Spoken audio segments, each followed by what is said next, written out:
I was sitting on my sofa reading emails, and my wife's sitting next to me, and she had just made a really funny joke, and I cannot for the life of me remember what it was about. I just remember it was really, really funny.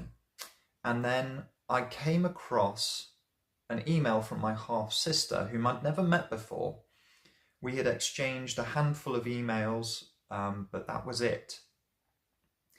And she had sent me an email asking if I had heard from Phil, who was or our dad.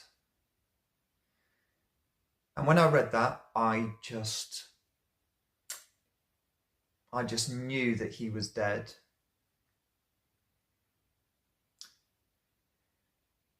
I'd seen him maybe a month before on December 26th, so Boxing Day, or I don't know why I didn't call it Boxing Day. And when he opened the door to me, I think I noticed about five separate things. One, he was in his pajamas. He wasn't the most productive person in the world, but he hated to feel lazy. If he woke up in the morning and he didn't get changed out of his pajamas, he would feel lazy. Whether or not he was being lazy, he didn't want to feel lazy.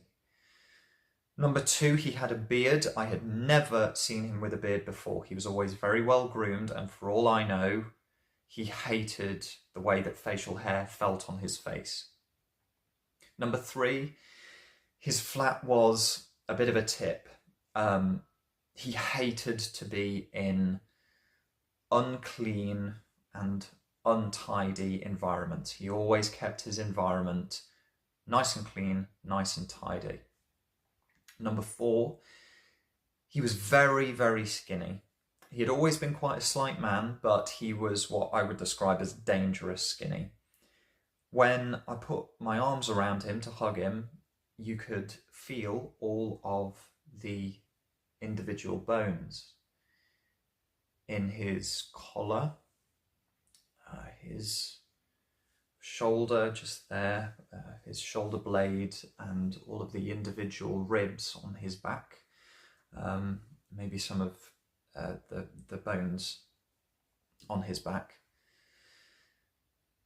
And number five, trying to make conversation was like pulling teeth. Every topic I brought up went nowhere. He was giving me monosyllabic answers, yes, no, the occasional good, and that was it.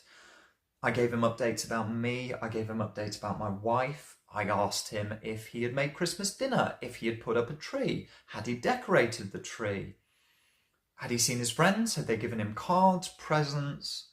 Nothing.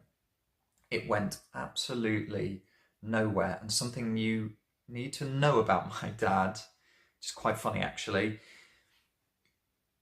he always followed a very particular sentence structure. He would give you a piece of information, or he would make a point. He'd then make a joke. It didn't necessarily relate to the point or information he just gave.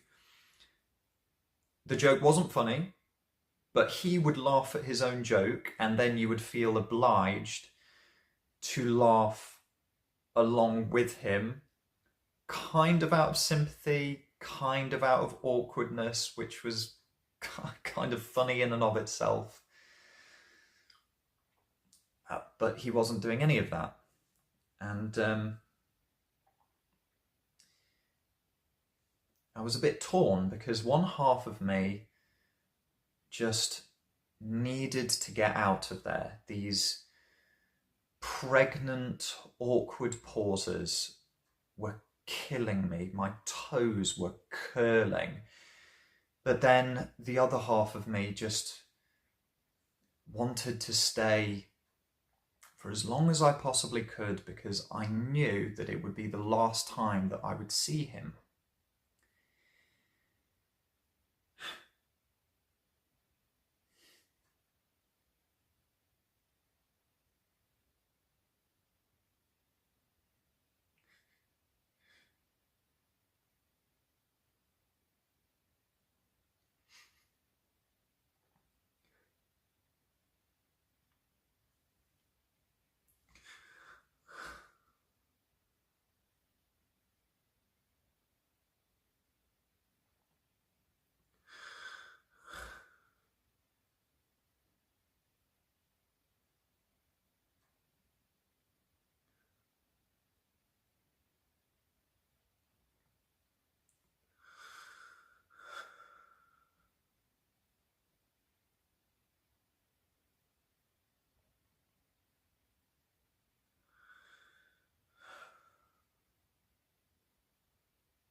I really hate knowing that